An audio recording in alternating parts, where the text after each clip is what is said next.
Hello guys and welcome to the ProDota Cup series by Azubu to you by Hitbox TV. Now we are in the SEA region with the first best of 2 of the day of the new season of this ProDota Cup series. In this first best of 2 we have a match between XIAODIAN and 458 Production. It is the second match of this best of 2. The first match ended in a victory for XIAODIAN. The Indonesian team actually surprises everyone by beating some of the favorites from last season and securing at least the respect of many of the ProDota Cup viewers. Now we're going to see if they can actually win this 2-0 and show that they actually deserved that first victory, or if it was a stroke of luck and 458 will now destroy them, stomp them with a strategy they know better. My name is DSwordfish. I'll be your caster for today. Hope you enjoy the cast as per usual. Let's get right into the draft, shall we? XIAODIAN here with the Magnus, the Monkey King, the Night Stalker, and the TA banned out. They pick up the Nyx Assassin, the Keeper of Light just to start off. 458 banning out the Earth Spirit, the Trim Protector, the Lifestealer, the Invoker, and the classic combo of the Vengeful Spirit plus Juggernaut. I mean, this combo is really powerful for 458 in general. You get a really nice combination of magical and physical damage. Early on, you have magical damage, the magical missile, and the Blade Fury, obviously. And then later on, you have a good amount of physical damage with the Aura, the minus armor, and obviously the crit from Juggernaut and his reduced BAT, which is great. Plus the Omnis Slash. On top of that, you get a bit of sustain with the Vengeful Spirit dying, giving away the minus damage from her Aura to the enemy team, and the healing ward from the Juggernaut that allows you to push a bit more sustained.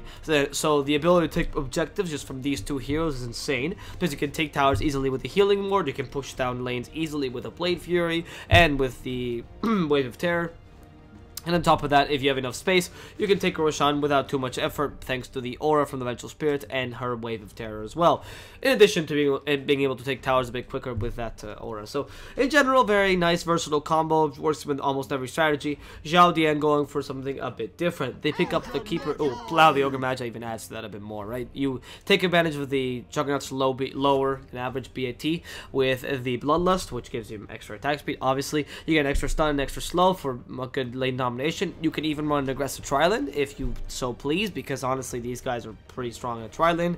And you get, again, nice combination of physical and magical damage, with the Ogre Magi bringing a strong body of physical damage in the early game and a strong burst of magical damage later on when he gets some stacks of his multicast.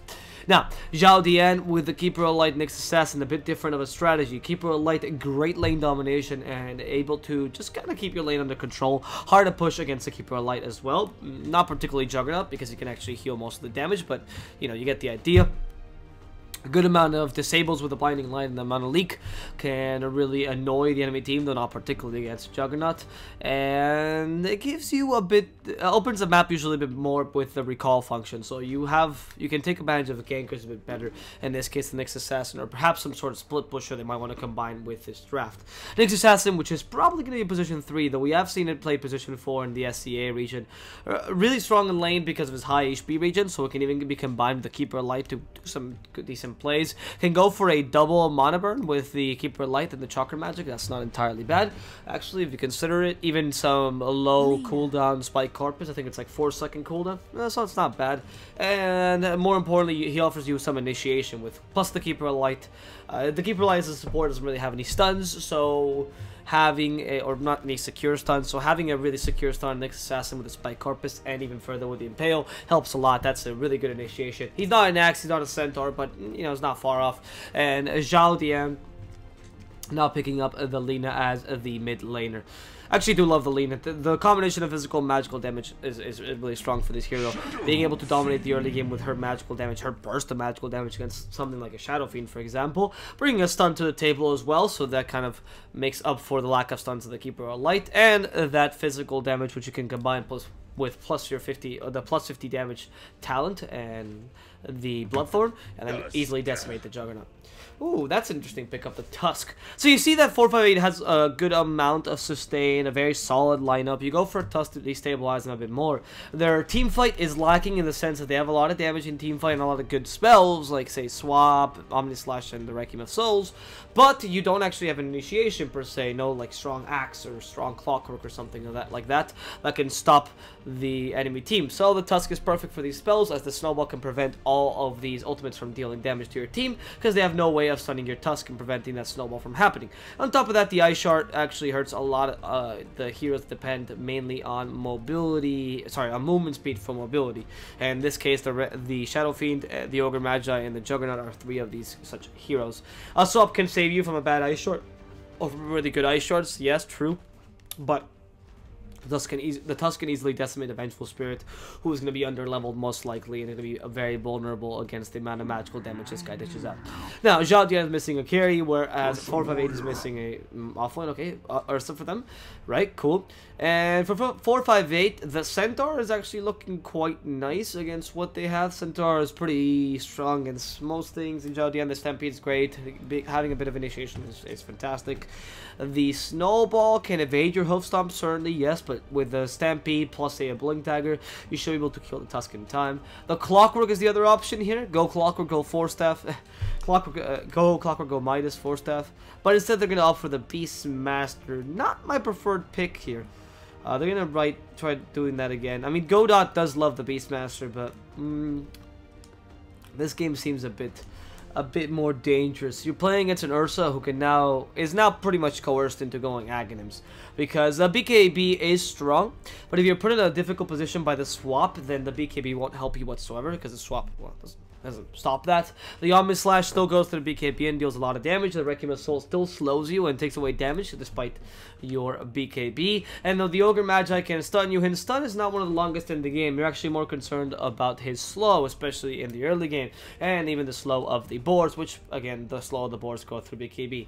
So now you can go for Ags in this game, and you prevent most of the damage from the Juggernaut. You can dispel both the slow and the minus armor for the Vengeful Spirit. You can dispel the Requiem of Soul's damage, or damage reduction and movement speed, or even prevent some of the damage from Requiem of Souls.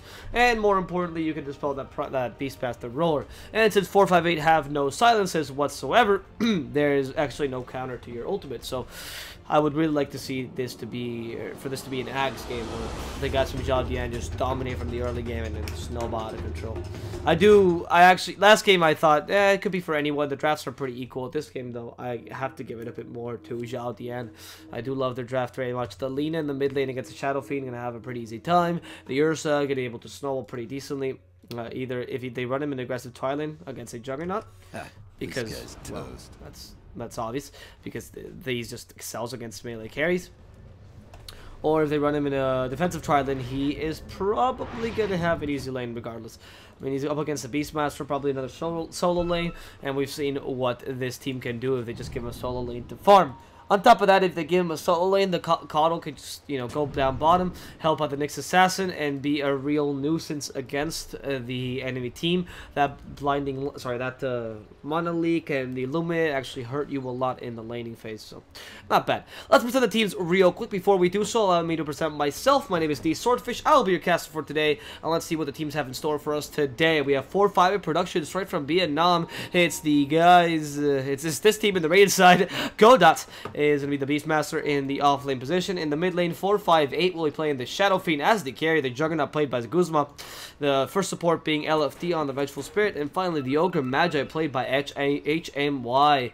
Whereas for XIAODIAN, we have Dion on the Tusk in the support position. In the off-lane, we have Lade as the Nyx Assassin, the Lina played by Gentleman in the mid lane, the Ursa played by Speeddraw as the carry, and then finally the second support being Jaeger, I think, as the Keeper of Light. He was Lager last game, now he's Jaeger, so I don't know if he's changing his name or this is his official name. These do seem to be the official names, so for XD.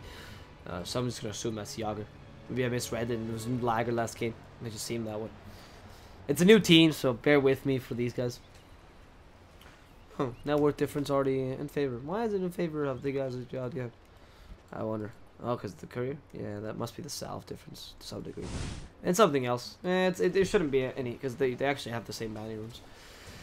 Interesting that they just had to run the Tusk in the mid lane. It's not as strong as the Ogre Magi, but does give you a bit more of that lane. It gives you a bit more of lane security against an Ogre Magi. He's not as strong. You're not going to be able to zone out the Shadow Fiend. But if the Shadow Fiend missteps, Ice Shards really punishes him hard, especially with the Light Strike Array. Level 2, or not even, maybe level 2 Fiery Soul, and then go for just a strong Dragon Slave plus Snowball and Fiery Soul. It depends on what you're really concentrated on. It's similar to how you can run the Monkey King, for example, the Tree Dance, and that's a really strong ganker, or you can just run it with Jingo Mastery, and you have a good amount of lane presence. Oh, 458 actually could have gone down there. One stack of fire still would have done the trick, but it saved him in time. That orbital cannon that is that is the Lena's attack range is insane. Honestly, she can attack from very far away, and the Shadow Fiend has a hard time dealing with that. His attack range is not the best in the game. Not bad, but it's not the best, and he has no escape mechanism, so has to play pretty defensively. You don't really want to get close to Lena enough so that she can hit you like 4 or 5 times, especially when she has Fire Soul and starts getting those stacks in. This bottom lane, what's interesting, it's actually how much present or farm love is getting in this lane. They're contesting the Juggernaut's farm pretty easily, but they're doing the same thing up top, with the Ursa being a bit annoyed by Godot and this high base attack damage. Oh, love it, careful, has to use a Spike Carpus, won't prevent much damage. There's the magic missile, and he returns it, but that is gonna be enough actually to save his life. As DSwordfish now in the top lane, not really steals the bound rune, reclaims what's his, because it was his bound rune technically, from the Ogre Magi. LFT taking down the creep, that's good actually. And if we look at the offlaners, we're actually gonna see that the Beastmaster currently level 9. Quite happy with his lane. I do like the build he went for. Actually, I do not like the build he went for. I do like how he's playing, though. I was going to say, the Wild Axe is a bit dangerous unless you're entirely certain that you're going to be in lane. It's quite a dangerous point, per se, to catch, because you really want to get those 2 points up on the Call of the Wild and as many points as you can into the inner Beast Aura, as soon as possible. So it's a risky play, and he's not staying much in lane, so this is just going to reduce his farming speed, unless he starts spamming these Wild Axes, but it's not really that great of a spam. Oh well, and in this mid lane, they're going to go on to Gentleman. They do have the Magic Missile plus the minus armor. There it is. The Wave of Terror, and the raise to finish him off. That's a lead Lena. Dies to a raise level 2. Quite a strong raise at this point already. And with that, unfortunately, Lena will have to give up her life and the first blood to the enemy team. They're still winning in terms of farm. The Ursa has managed to take back the lane once the Beastmaster was forced out of it. Beastmaster is really strong at the early levels because of his high...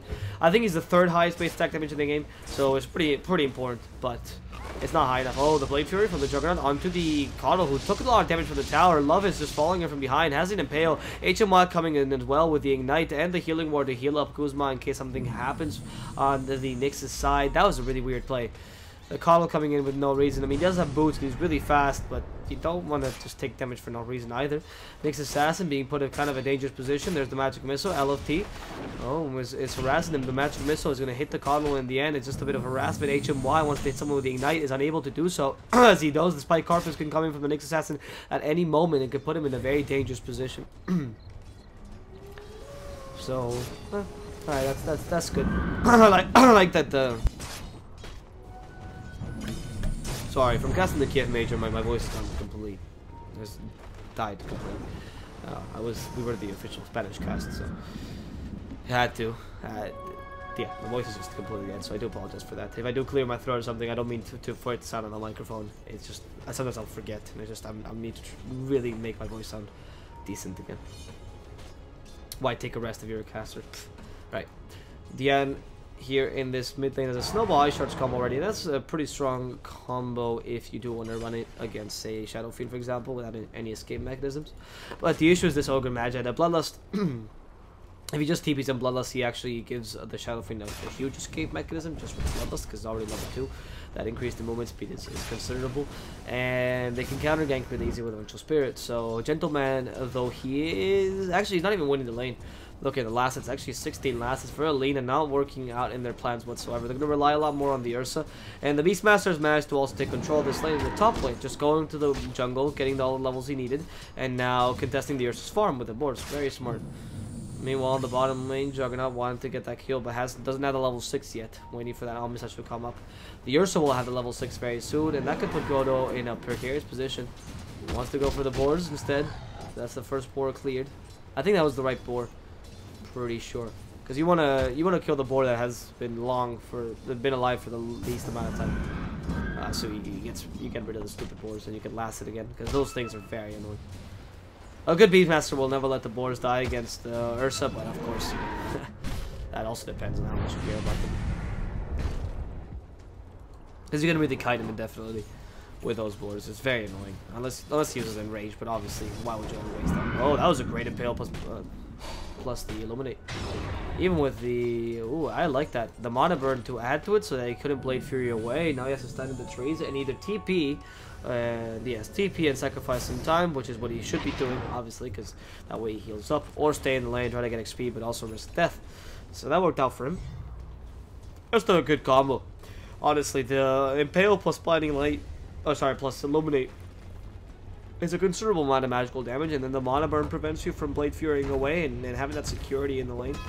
And even though it doesn't deal too much damage against the Juggernaut, it actually puts him in a difficult position where he says, okay, I can either stay in the lane and keep on fighting this for as long as I can, and try to sap experience and gold from this lane, which is important, but then I won't have the security of my Blade Fury. Oh no, the Ursa still has Enrage though, so should be able to survive this if he uses it right now. Yeah, there it's supposed to fight. The overwhelming, sorry, the Empower as well, overpower to destroy the Beastmaster quickly. There comes the Cuddle to help him out. The Healing Ward, very annoying as it's going to stop them from taking any more damage. But with these two support rotations, they managed to not only save the Ursa, but also get a kill onto the Beastmaster. Quite an easy kill, frankly. Using the Overpower plus the Enrage combo just deals a ridiculous amount of damage. And like I said, with the Enrage, it's kind of hard to kill you, even with the Primal Roar, especially early on. You have a ridiculous amount of HP for being an agility carry, especially. Your Strength Gain is pretty decent, 2.7 per level. It's better than Vengeance, which I believe is 2.6, if I'm not mistaken. Yep, it's one of the higher Strength Gains from any agility carry, so pretty good for the Ursa. This Lina is going for a Soul Ring. Okay, so Bloodstone directly. Alright, we've seen the variations of the Lina recently. We've seen the Yule Scepter Lina, we've seen the Bloodstone Lina, we've seen the Shadowblade Lina, a la Illidan style. I like this Bloodstone Lina best. I mean, you don't really take advantage of the respawn time anymore because you do want to go for the 50 damage, but okay, respawn reduction is pretty useful. Oh no, that's gonna be easy stun, second raise, wants to use Laguna's Blade, it won't do it in time, and Forfeit will survive. That Laguna's Blade actually has a ridiculous cast point. It actually takes a long time. Oh, Guzman. Is he being chased by the bear? Great Ice Shards. Oh, wow. Put him in a really difficult position. Has to start Blade Furying away. They still have a Snowball if they want to attack him. Goto joins in. The Snowball has to come in and save this border. So there it is. And I think it's pointed at the Juggernaut. Overpower. Now plus the Enrage. Kills the Juggernaut quickly. Godo trying to save his life with the boards, but not going to be able to do much. The Ice Shards now put the Vengeful Spirit in a difficult position as a poor speed draw is starting to run away from the boards, but the poison might just kill him off. No, it's not enough damage. He survives with just 14 HP and TP's back to base while the rest of his team clean up house and they take down 3 people. Thanks to some great plays there for the Tusk. Amazing Snowball plus the Ice Shards as well at the end with the Vengeful Spirit and the initial Ice Shards to begin with against that Juggernaut. Really good, honestly. Really well played by this Tusk. And meanwhile, Guzman's going to try to create some space for his team, trying to take this tower. Looking at the net worth, we see that there's a slight advantage against XIAODIAN. That Nyx Assassin got a pretty considerable increase in net worth, and I do like the Midas build in this situation, because you're up against a Shadow Fiend. You can play a bit more late game-ish with your Ursa and your Lina, surprisingly enough, because they can just open up the idea of a better mid-game, because they're just naturally strong and they're not going to go for Midas, and then you can be a bit more greedy, go for Midas instead. Because it's not like, if your team is already winning, you can't win more by you having them Blink Dagger. It just makes you, it doesn't always work that way. So being able to get those items the Midas provides you and being able to gank from it, kind of useful. It's not necessarily the greediest of builds. And you can't really utilize the attack speed, which is, I guess, the only issue as the Nyx Assassin. Oh, the Impale still has a TP. They want to go on to Yoga Magi. I'm not entirely certain of this. I mean, yeah, the Coddle's joining in, but it's all a Coddle with... Oh, is he maxing Illuminate? Really? That's weird. Usually you want to... I guess we did see... I think it was Ake in Horde, back when Coddle started being played. Used to really max Illuminate, which was a change of build back then. Because back then you used to still max Chakra Magic. You usually max Chakra Magic. Oh, gentlemen. There's the Magic Missile, the double raises, and... wow.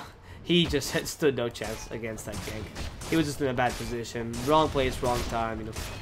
And that's the dead Lina, which is quite important considering the Lina has not even started building her Bloodstone. You expect on a Lina usually a minute 15 Bloodstone. This game seems like a harder sell.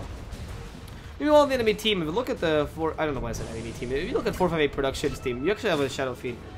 farming pretty decently for himself, going for the Shadow Blade straight up just to have that extra pushing, or sorry, that extra ganking power, and to be able to survive the Ursa's attacks most likely. The Juggernaut himself just trying to build up his items here. It's going for the Aquillas. Oh, the Snowball, Light Strike Array, and a succession of stuns is going to take the Juggernaut by the tail, I suppose, and just bring him back down. I mean, that was really unfortunate for the Juggernaut, taking him with the Light Strike Array, the Snowball, great Ice Shards. He couldn't Blade Fury in time, and the Impale catching him right then and there.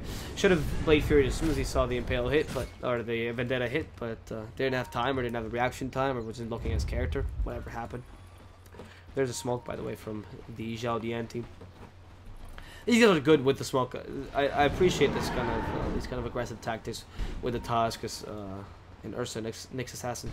It's kind of a waste of these heroes if you don't create a bit of space for your team as a whole, just by being able to kill them, being able to get kills with them. I mean, that is not available, but you don't really care too much about it. Ideally, you could get the Juggernaut or even the Shadow Fiend, but instead they seem to be going for a tower, which I don't think is the best of choices. You do have a decent pushing power, so it's not like it's bad to get a tower, but obviously you're going to get a kill. Of course, rather get a kill. Ideal thing here would be Love It going for the Vendetta, scattering the territory, beforehand. Does Kuzma hear this? Don't think so. No, don't think so. They just saw him. They saw his healing ward. The Ursa's ready. They have to destroy the healing ward as well.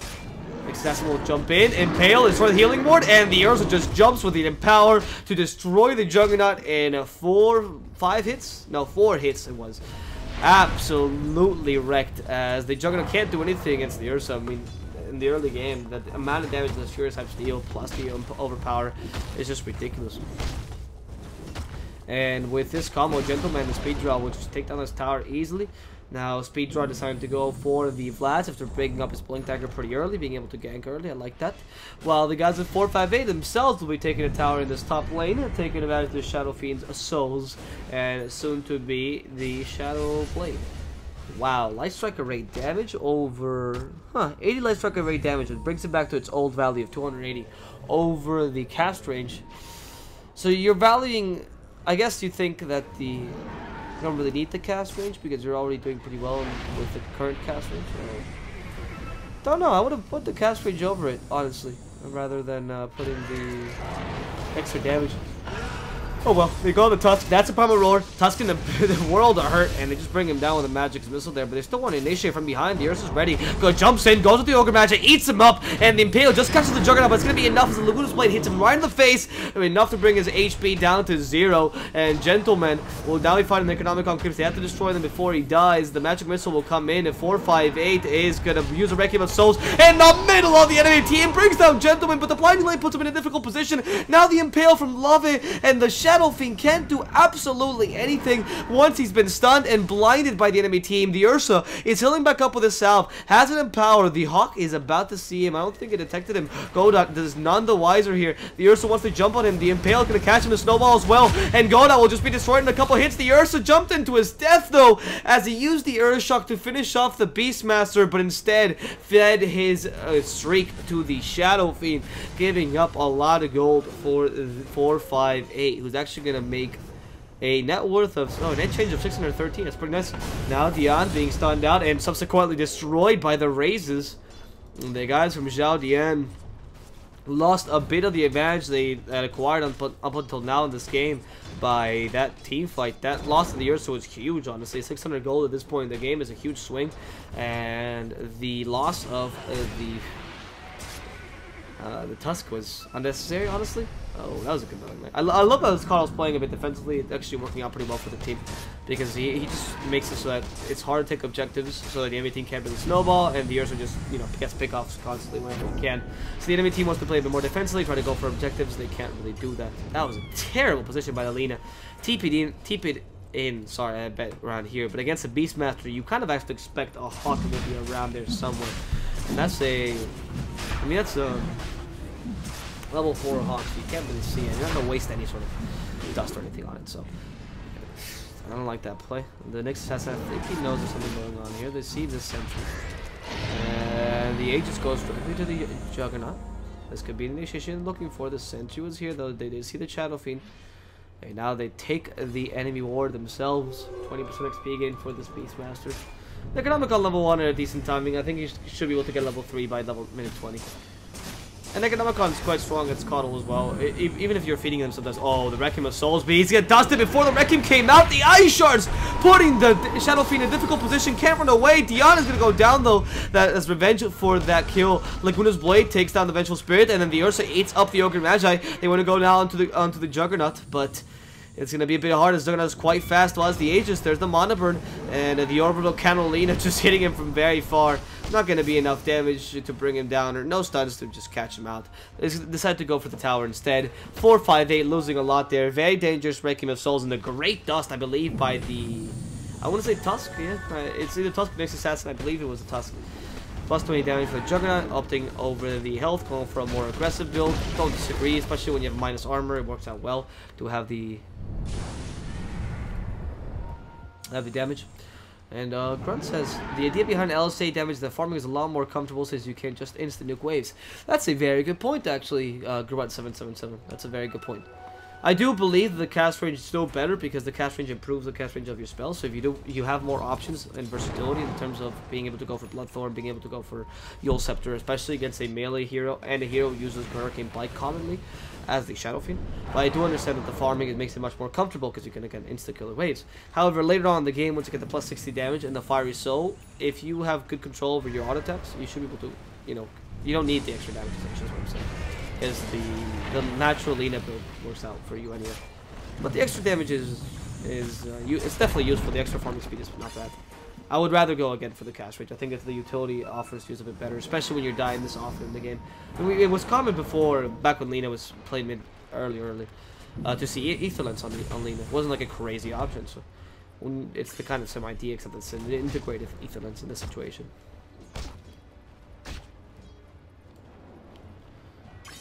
And this smoke gank from the guys at 458 is a bit weird, honestly. They didn't have much offensive vision. I didn't have any ward here, so I didn't actually see what was going on.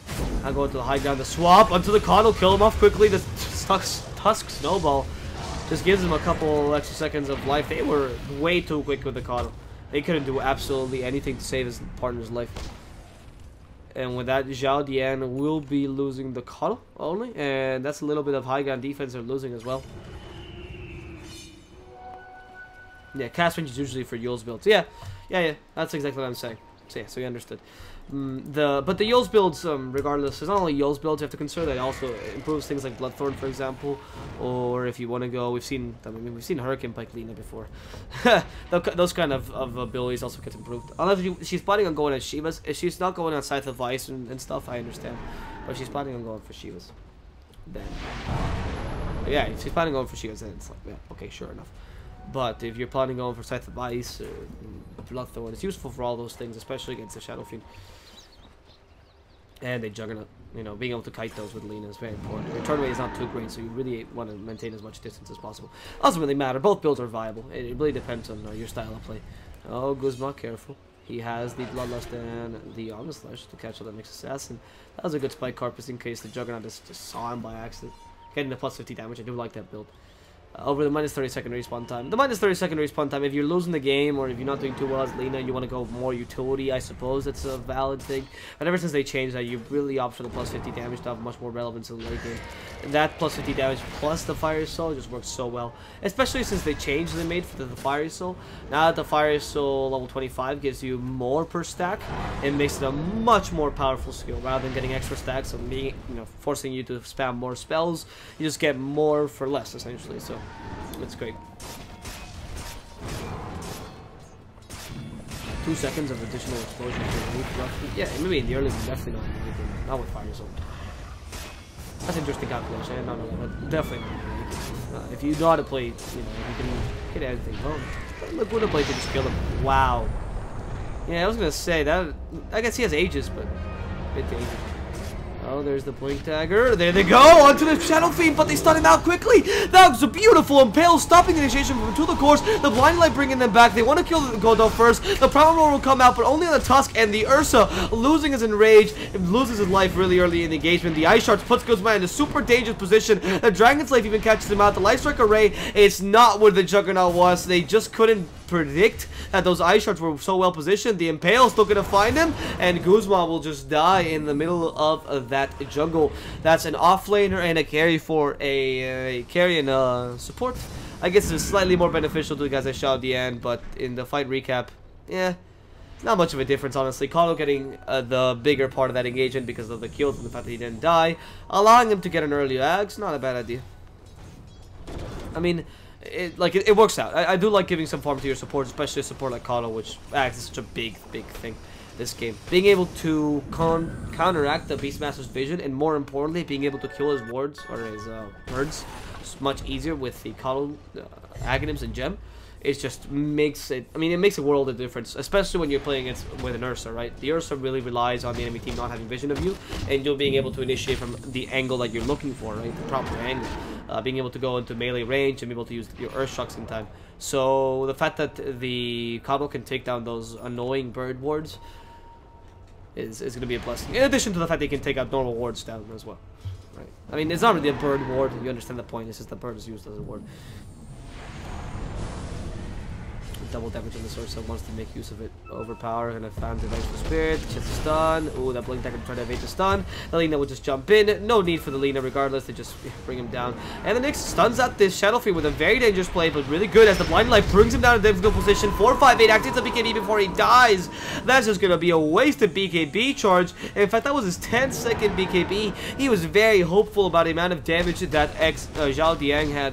But they actually had a ridiculous amount of physical damage. They're really good Blinding Light, by the way. And once the Blinding Light had been used and he was put in a difficult position, in like a very precarious position next to the Ursa and the Lina, there was nothing he could do to really survive. I mean, it was just a very good Blinding Light, honestly. He should have used the BKB beforehand, but obviously you couldn't because you had the stun onto you. That's why in that Blinding Light, he didn't wait for the stun to end. So he didn't wait for the stun to end and then he blinded him, because that's the, I guess, the most optimal way to play, the most efficient way to play. He instead just said, I'm going to stun him as soon as I can, or blinding light him as soon as I can, and put him in that position where the Shadow Fiend can't really move away. He's really taking advantage of the lack of Hurricane Pike on the Shadow Fiend. Going for the BKB is more of a Shadow Fiend that's gonna, how do you say this, either rely on the swap to save you, or walk into the fight once the fight is like midway with your BKB activated and just use a Requiem of Souls, or maybe Shadow Blade and Requiem of Souls then BKB away or something like that. It's definitely not going to be where you have a good counter initiation. The Hurricane Pike is more of a defensive item in that regard, has better counter initiation as well. Yep, there they go. Lightstrike Array hits the Vengeful Spirit, and LP is good. As good as dead. Well, actually survives with a bit of health, only for a couple more seconds. That Ice Shards will finish him off. I mean, it's only a support, it's not really that big a deal. I love, okay, this is one of the few heroes you actually do pick up the movement speed talent on, the Kano. I do also like that he's going for the 4-step. Actually, this Kano's playing pretty well. Even if the Illuminate build is not the preferred build, at least for me, there's not much combination with the Chakra Magic this game. Maybe the double overpower. Well, quote-unquote double overpower. And even so, that's not that great of an ability, because overpower has an annoying cast point. It's not like a burst damage spell or anything. And going for things like double Ice Shards or double Snowball or double Walrus Punch. I think you say, I'm saying double, I'm using this term very liberally. It's not actually double, right? The only thing you can do double of literally is the Mana Blade. So it's not that important to max the Chakra Magic. You also have pretty decent Mana regen in your team with the Bloodstone on the Lina, the Arcane Boots on the Nyx Assassin. So going for the Illuminate build, it actually worked out pretty decently for them. Huh. Wow, minus the Hawk. I wouldn't minus the Hawk necessarily, but I guess you do want to get rid of it as soon as you can. So now the next big milestone here for XIAODIAN will be that Caudal Axe. It's going to give him a lot of advantage against this annoying Beastmaster. There's just the Vengeful Spirit. There's the Mana Leak onto her. Doesn't want to use the Enrage a bit too early. And yeah, Mana Leak is going to stun her out. Looking at the blade to finish her off. That was a weirdly easy kill. Vengeful Spirit seemed very determined to do nothing there. Her team, I mean, they seemed very wary of her team being around and saving her life, but that didn't happen whatsoever. Her team was not interested at all. Just left her to die. And with it, the Shadow Fiend. Oh wow, that Kano is moving up in the world pretty quickly. 25 respawn, minus 25-second respawn time. Yeah, your talents are good, but not that good that you want the minus 20% XP gain. Oh, that's a really good dust, by the way. And the Ice Shark's putting everyone forward. They need a good blinding light. There it is. Destabilizes the whole team fight, but the Omnislash comes out and it separates between the support and an offlaner. Now the Ursa's trying to kill the Juggernaut, but this Ninja's spinning to win, and the poor guy just can't be brought down. Gentleman, though, brings down the Ogre Magi. They finally kill the Juggernaut, and it's now a Shadow Fiend versus Alina. Light Strike Array, dealing a considerable amount of damage. In jumps the Beastmaster, activates the Shrine, and Gentleman has been swapped into his doom. And put between 3 enemy heroes, unable to do much. He does get at level 20, but dies in the process. And Dion, with only 1 snowball left, he can barely save his own life. They did kill the Juggernaut in that engagement, but as a result, what did they lose? Great Ice Shards from this Tusk. And in jumps the Lina with a Blink Dagger. Oh, actually, Blink Dagger pickup. That's interesting. We haven't seen that in a while. That would have worked really well with the cast range, but... Huh, Blink Dagger Lina is older. I mean, usually nowadays, if you want to go for some mobility, which is rare, honestly, besides the Yule Scepter, you usually go for Hurricane Pike because of the physical damage you deal. But the Blink Dagger is not bad at all. Allows you to get some really good Light Strike Arrays. Especially in this game. It's good for initiation. Oh, that's a good swap saving this level. Really good Impale. Monolink will catch him out anyway. They're going to make sure that the Adventure Spirit dies. There's the Illuminate, and HMY said, "Why did I try to save you? God! Poor guy can't do anything once he's been targeted by the Ursa. He's just a succulent steak for him." And Gentleman.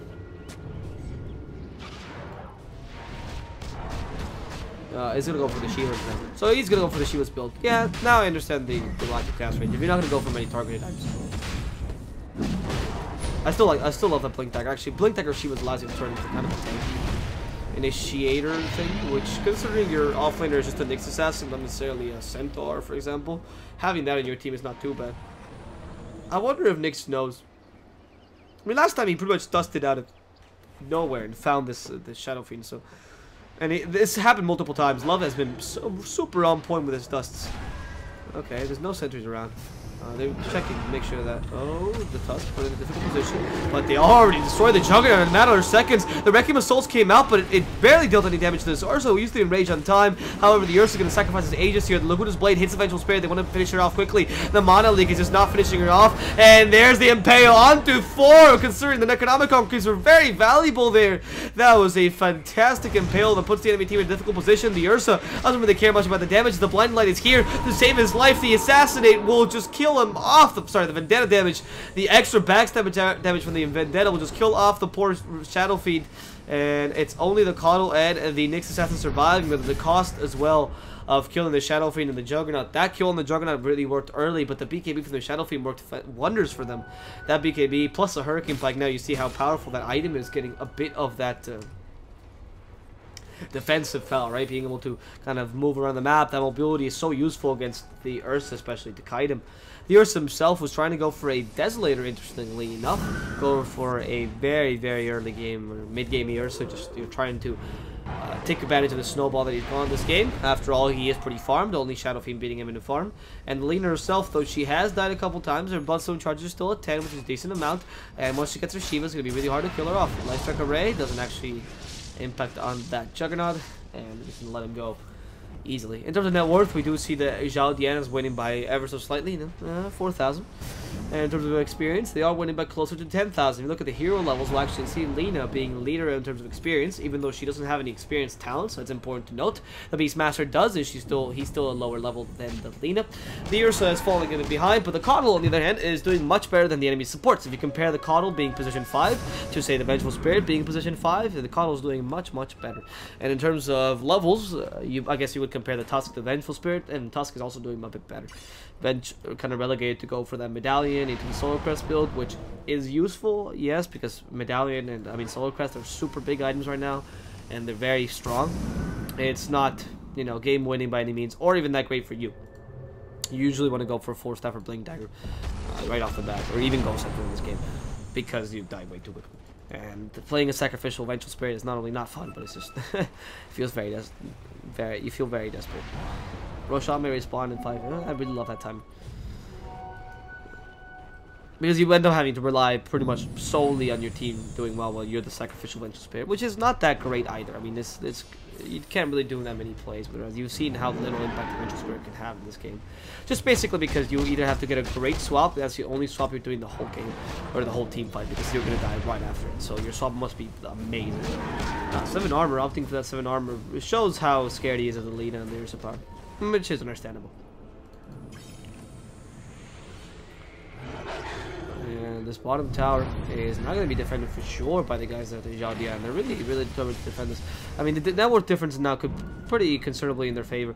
And they do have an Ursa, but I think in the Desolator. Maybe they'll wait for it. Oh, there's a great swap onto the Caudal. Actually puts him in not too bad a position, but the BKB from the Ursa comes in. They want to catch Godot, and they had a Requiem of Souls, but they wasted it completely. Now the Ursa eats the Armor Slash as a whole. Speed Draw still alive, barely taking any damage. There comes the Snowball to save his life. The Laguna's Blade onto the 4 Shadow Fiend, and he's gonna pop. Speed Draw has to run away, but they're gonna finish him off. The Juggernaut dealing so much damage. Diana is also gonna go down. The Lina is now the substitute carry, and she's going straight up against Guzman. What the hell happened there? The Lina just kind of swapped positions. Oh, blinked in. Okay, last circle ready to stop the TV from the Yogurt Magi. Now the double impale. Fantastic. The Dragon Slave finishes off the Beastmaster in the back lines. And this combination of Lina and Nyx Assassin is a lethal firebug, apparently, because they are taking the enemy team easily. They're just bringing now 1 by 1, just using those combination of area stuns. Very good usage of it. Like, that was a blink tactic. For a second, I was like, what just happened? My game just lagged and you couldn't quite tell. Regardless, that plus the Shiva's helping her out quite a lot. Those auras from the Shiva's make it so the Juggernaut can't hit as hard as he's so used to. And the... on top of that, the damage from the Shiva's Blast is pretty welcome. Lina knows she can fight this, honestly. She has Laguna's Blade, yeah. And once you use the medallion, you're putting yourself in a difficult position. There's the recall. She has to blink away. No need for that. The recall will just save her life. Caudal bringing her up into her jungle. She can honestly just heal up with a Bloodstone for now. And just take as many stacks as she can. Look at this Lina go. Wow. Whew. She deals so much damage with that Fiery Soul. She got to level 25 already. I mean, I think she's the first to reach level 25, yeah. And now she can go for the Bloodthorn, sorry. I mean, she have Shivas for the extra resistance and whatnot, so now going for the Bloodthorn allows you to really take advantage of the Fire Soul per stack. And the extra attack range. I mean, your orbital cannon becomes, you're literally Enchantress at this point. You're like a fire Enchantress, you know, and with extra items and with a much more magical damage. What I love as well that I've been looking is Nyx just went for the 120 gold per minute. The 40 Julie is not bad if you're planning on going for the Keyblade, which is not that bad of a build on Nyx sometimes. Not for damage, but more for the being able to to apply ghost to whatever. But the 120 gold per minute allows you to pretty much itemize however you want, as you can go Scythe of Ice, then Agnims or whatever, it doesn't really matter. That plus Midas gives you a ridiculous amount of gold boost. And that will allow the Nyx Assassin to finally be, you know, become relevant again, not only as an initiator, but being able to just completely destabilize a team fight. Especially with the Agonims plus Blink Dagger no come. Because you have the, I mean, it's obvious, right? But you have the power of the Impale, and then you just blink in, and then Burrow, Spike Carpus, that's so good. To stop a Juggernaut from spinning, if you can actually time that properly, whew, that is fantastic. You should be able to time it properly, too, to, you know, stop him from spinning, and then boom. Juggernaut can't do anything, and that's, you know, a whole like 5 seconds you can stopped against an Ursa with a Desolator, and against a Lina with now a Crystal, and a ridiculous amount of attack speed. Plus damage, actually. This Lina is insane. Bloodthorn into the Shadow Fiend. Not the best of items for a Shadow Fiend, frankly, because obviously the mana regen is wasted upon you. You don't really need it that much, but it's always welcome, I suppose. And more important, the Shadow Fiend does have the power of being able to silence the Ursa, which stops his enrage from happening. So that's a huge plus. I mean, Ursa did not go for the Agonims, which I was expecting. Instead of go for BKB. Agonims is just not that popular anymore on the Ursas, but people stopped considering it, especially in the SEA scene. They considered the BKB much more. This game could have been a good Ags game. I mean, you can still go Ags. Desolator gives you just such a ridiculous amount of damage. You don't really need many more damage items. Maybe a Basher, that's it. That's what they're looking for. Because you really just don't care much about studying the enemy team. You just care about bursting them down. And you have your whole team to bring them to it. That Blinding Light has also been making wonders. And with the Ags that came on the Caudal, now it's much harder to run it. Is he going for... Please don't go for E-Blade. Please go for the gem next. You really need a gem on this Caudal. A gem would really stop the Hawks from happening. Screw the Hawks. Screw the Hawks, essentially. No more wards for the enemy team. No more vision for this Beastmaster would be great. And they're not stand-ins, by the way. As far as I'm concerned, we don't know which ones are stand-ins and which ones aren't. But 458 has been playing with this same team for quite a while, so I don't believe they're stand-ins. I believe that's just a bug. They can't all be stand-ins. You know, you can only have 3, I believe. So either I think HMY might be a stand-in, or the rest of them. I'm calling them by the names they put on because I presume, right? But it shouldn't actually be the team.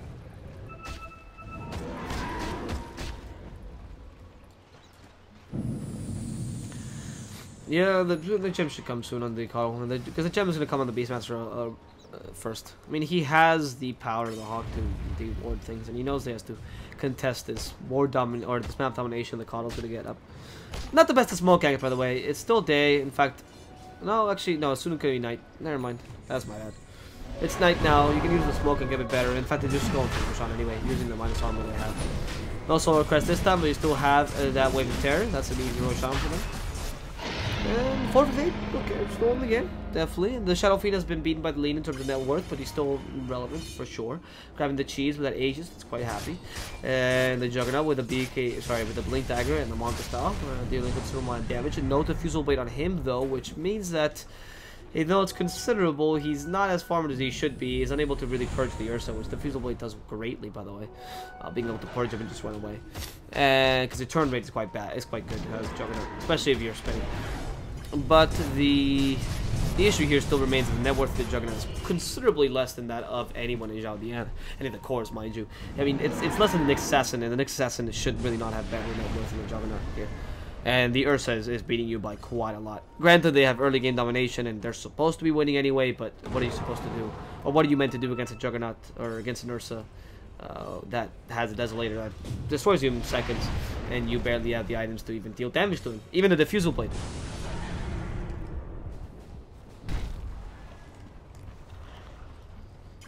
So that's unfortunate. It's still a net worth advantage for the guys at XIAODIAN.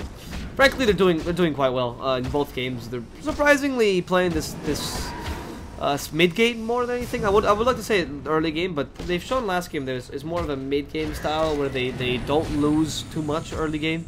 They get a couple kills maybe with the superior lanes they tend to go for.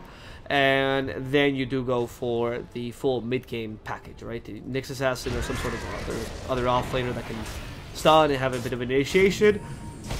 And either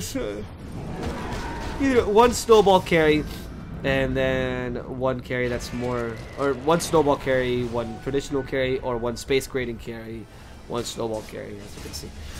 They really do favor those kind of early-game, mid-game-ish, early mid-game characters. Which against 458 I think works quite well, because this team likes to wait a bit longer. I mean, they like domination again in the mid-game similarly, but they do like to wait a bit longer with safer picks. Their supports are much safer, as you notice. The Beastmaster pick as well is more of a, I want to push early on, but I'm more looking for ganks. And if the enemy team has good team fight, or they prefer the team fight, then you're screwed. The Beastmaster is more of a pick that punishes greedy lineups because of his ability to find and kill pretty much anything on his own, thanks to Necronomicons, whereas the Ursa does not get punished by him whatsoever. 6 armor, really. I mean, yeah, I guess you really want 6 armor. Bloodthorn onto the Shadow Fiend. I believe the Lina also has Bloodthorn, he just hasn't grabbed it just yet. Yep, there's the Bloodthorn onto the Lina herself. So that's Bloodthorn versus Bloodthorn. Lina can definitely utilize it better than the Shadow Fiend. Definitely, because of her greater attack speed. I mean, her attack damage is not better than the Shadow Fiend, I don't believe. I mean, Shadow Fiend is what? Close to... He's close to 420. Lina's at 294, so it's definitely not as good, but Lina does have the superior attack speed by a lot, thanks to that Fiery Soul attack speed bonus. I mean, with the plus 40 per stack, that's a ridiculous amount of attack speed bonus. It's pretty much having Fervor on with spells. It's Fervor with spells, and that plus the Bloodthorn is going to pretty much kill anyone in the enemy team.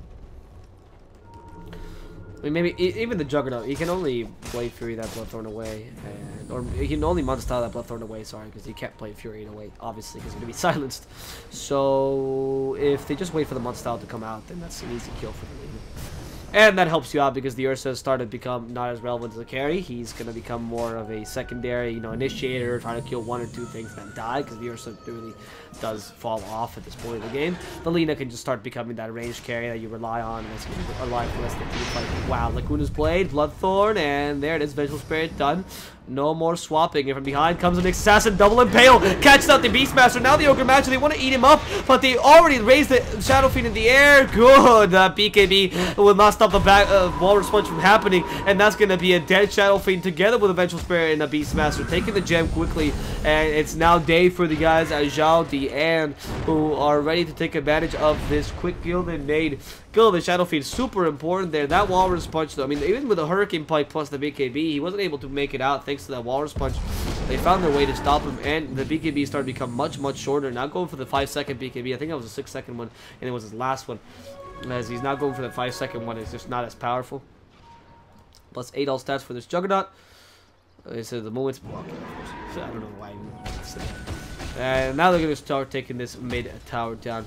I mean, that's an easy mid tower to bring down, honestly, with Desolator damage. Why not? Yeah, the Coddle saving you, and the Coddle healing you anyway, and the gem in case that there's any aggressive wards, or, sorry, defensive wards from the enemy team. Don't need to play that defensively, I believe. You can just tank the tower. Lina has shown it's like, yep, this is how you do it. Boom! Look at the fire go!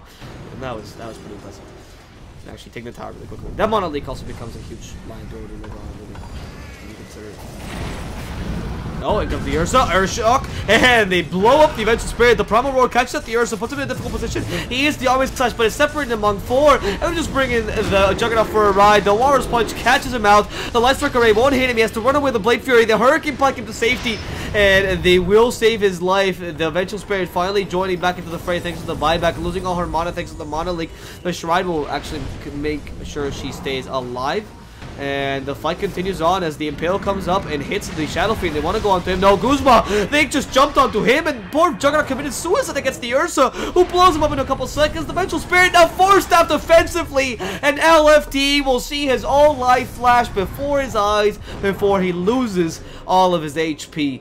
And XIAODIAN is ready to assault this high ground, more than ready to assault this high ground, as they start going onto this mid-tier 3 tower. The Ursa also jumps in onto the Ogre Magi, eats him up again. There's no buyback on him either. Another offensive force stab onto the Shadow Fiend, uses the Requiem of Souls. They stop him with a Walrus Punch. Even that BKB is just not going to last enough. That Illuminate will finish him off, and the Coddle with a Mana Leak will stop the Tusk in his tracks. They're forced to buy back onto the Juggernaut. Juggernaut who's coming back into the game and wants to fight Gentleman, but the Beastmaster to stun himself to stop this Lina from attacking, and the stun is just not lasting long enough. They already beat the Beastmaster. Guzman's gonna follow through and die as well. The guys from 4 and 5A are losing heroes left and right. XIAODIAN will be taking game number 2, making this best of 2 a 2-0. Jesus, what a game by them.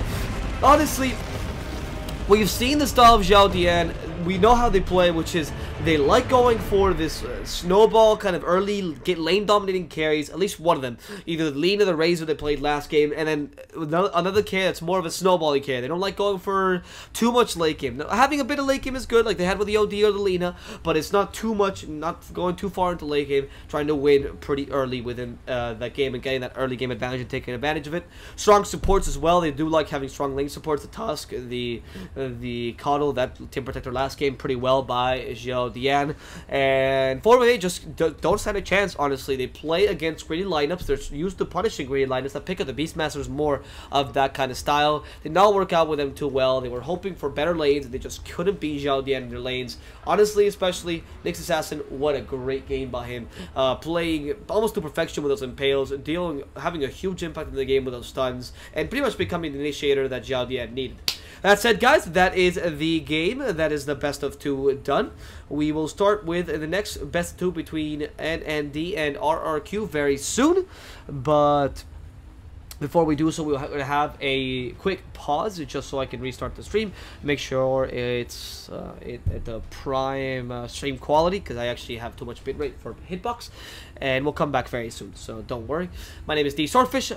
I've been your guest for today. Hope you've enjoyed. I'll see you guys very soon.